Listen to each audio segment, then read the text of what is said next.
malam Nafis. Malam Pak. Malam Nafis. Pak. Silakan duduk. Ya Pak, makasih Pak. Gimana kabarnya hari ini? Kabar saya alhamdulillah baik Pak. Dan juga saya berharap Bapak berdua sehat-sehat ya. Ya, malam Nafis. Kita di sini santai ya. Kita hanya ngobrol-ngobrol. Anggap aja kita sharing. Siap Pak, terima kasih Pak. Baik, kita mulai ya. Kamu boleh memperkenalkan diri kamu dan bisa menceritakan sedikit tentang diri kamu. Nah, sebelumnya perkenalkan, nama saya Muhammad Nafis Ajilah. Saya merupakan lulusan S1 Manajemen dari Universitas Andalas. Dan selama masa perkuliahan saya aktif ikut berorganisasi, dan juga dalam organisasi tersebut saya terbiasa membuat administrasi acara, membuat laporan, dan juga bekerja dengan Excel, Word, dan sistem data lainnya. Dan juga saya orangnya cepat beradaptasi, suka mencoba hal baru, dan enjoy bekerja dalam tim, Pak. Mantap ya. Iya, Pak. Kamu itu lebih suka kerja yang banyak ketemu orang atau kerja dengan sistem data dan laptop? Kalau untuk itu sebenarnya saya suka dua-duanya Pak. Tapi kalau harus milih, saya lebih suka pekerjaan yang terkait dengan analisis data Pak. Tapi tetap ada komunikasi tim agar pekerjaan saya tidak terasa boring ataupun bosan nantinya Pak.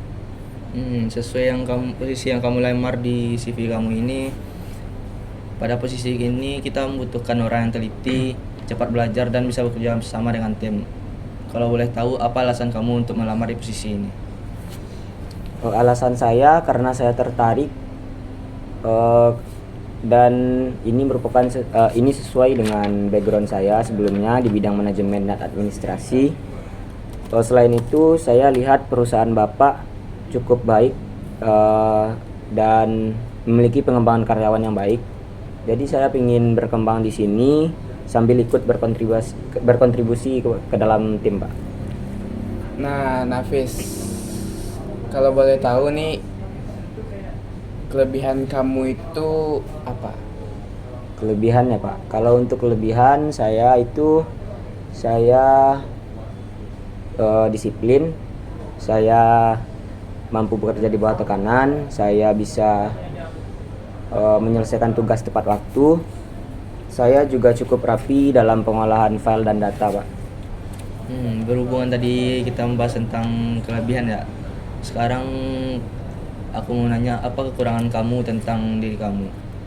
Tenang aja kok, kita nggak bakal ngetes.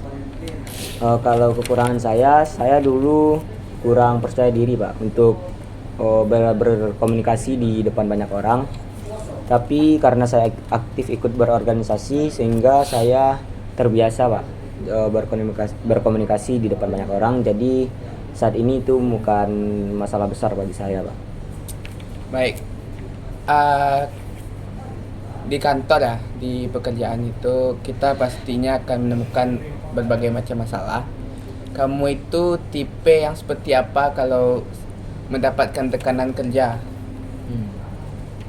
Kalau mendapat tekanan kerja, saya biasanya membuat list prioritas Pak. Di sana saya list dari mana yang penting, mana yang urgent. Nanti saya selesaikan satu persatu supaya tugas saya tidak numpuk. Sembari saya tetap berkomunikasi dengan baik dengan tim agar bisa lancar nantinya Pak. Baik.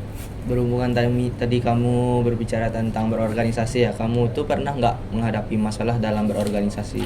Dan bagaimana kamu harus mengambil tindakan yang cepat untuk mengatasi masalah itu? Kalau masalah itu pernah Pak.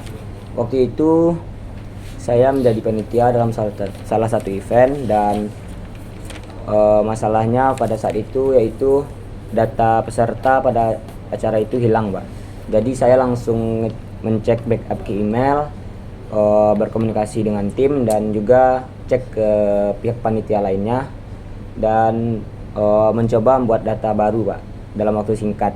Alhamdulillah eventnya berjalan dengan lancar dan baik Pak. Bagus. Tolong bisa nggak kamu ceritakan sedikit pengalaman yang paling berkesan kamu waktu kamu organisasi? Selama berorganisasi yang paling berkesan bagi saya itu saya pernah menjadi panitia di salah satu event besar di kampus. Di sana saya bertugas membuat laporan, membuat rekap budget dan hal administratif lainnya. Dari situ saya belajar berkoordinasi, saya belajar ketelitian, tanggung jawab, dan pokoknya banyak hal. Kayaknya kamu itu cocok di bagian yang perlu ketelitian. Nak. Kamu itu suka bekerja yang secara rutin atau yang dinamis? Sebenarnya saya suka yang seimbang. Saya suka rutinitas, tapi tetap ada hal-hal baru agar lebih variatif. Baik, saya berikan sedikit pertanyaan standar ya. Untuk di posisi yang kamu lamar kali ini, ekspektasi gaji yang kamu inginkan di sini itu berapa? Jujur kalau untuk gaji saya fleksibel mengikuti standar perusahaan ya Pak. Tapi setelah riset dan melihat tanggung jawab saya di posisi ini, saya berekspektasi itu gaji saya di kisaran 6-8 juta Pak. Tapi saya tetap menghargai Bapak, saya kembalikan ke Bapak dan mengikuti standar perusahaan Pak, kebijakan perusahaan. Baik, mungkin sekian sebelum kita akhiri wawancara ini, ada yang perlu kamu tanyakan enggak ke kami tentang perusahaan ini? Ada Pak, saya penasaran terkait bagaimana pengembangan karyawan di perusahaan Bapak ini. Misalkan itu apakah ada training ataupun bagaimana perihal naik posisi atau jabatan di perusahaan ini Pak? Perihal tentang pengembangan karyawannya. Ya. Di sini kita itu melakukan program pelatihan rutin, yaitu setiap beberapa bulan kita akan ada pelatihan. Ada juga mentoring dari senior-senior. Dan kalau performa Nafis bagus, peluang naik jabatan tentu besar. Jadi kita cukup terbuka untuk karyawan yang inisiatif dan karyawan yang benar-benar memberikan impact pada perusahaan kita. Jadi untuk pengembangan di sini tenang aja. Menarik ya Pak. Sesuai dengan ekspektasi saya sebelumnya, saya sampaikan bahwasanya pengembangan karyawan di perusahaan Bapak itu cukup baik, dan itu juga menjadi alasan saya mau tergabung ke dalam perusahaan Bapak seperti itu. Terima kasih ya sudah datang pada wawancara kali ini dan sudah menceritakan banyak tentang diri kamu. Nanti untuk hasil wawancaranya itu akan kami kabari lebih lanjut. Terima kasih banyak ya Pak atas waktu dan kesempatannya. Besar harapan saya bisa tergabung ke dalam perusahaan Bapak sekalian. Sama-sama Nafis, semoga Semoga sukses ya. sukses ya. Amin Pak. Makasih Pak. Ya. Terima kasih Nafis ya.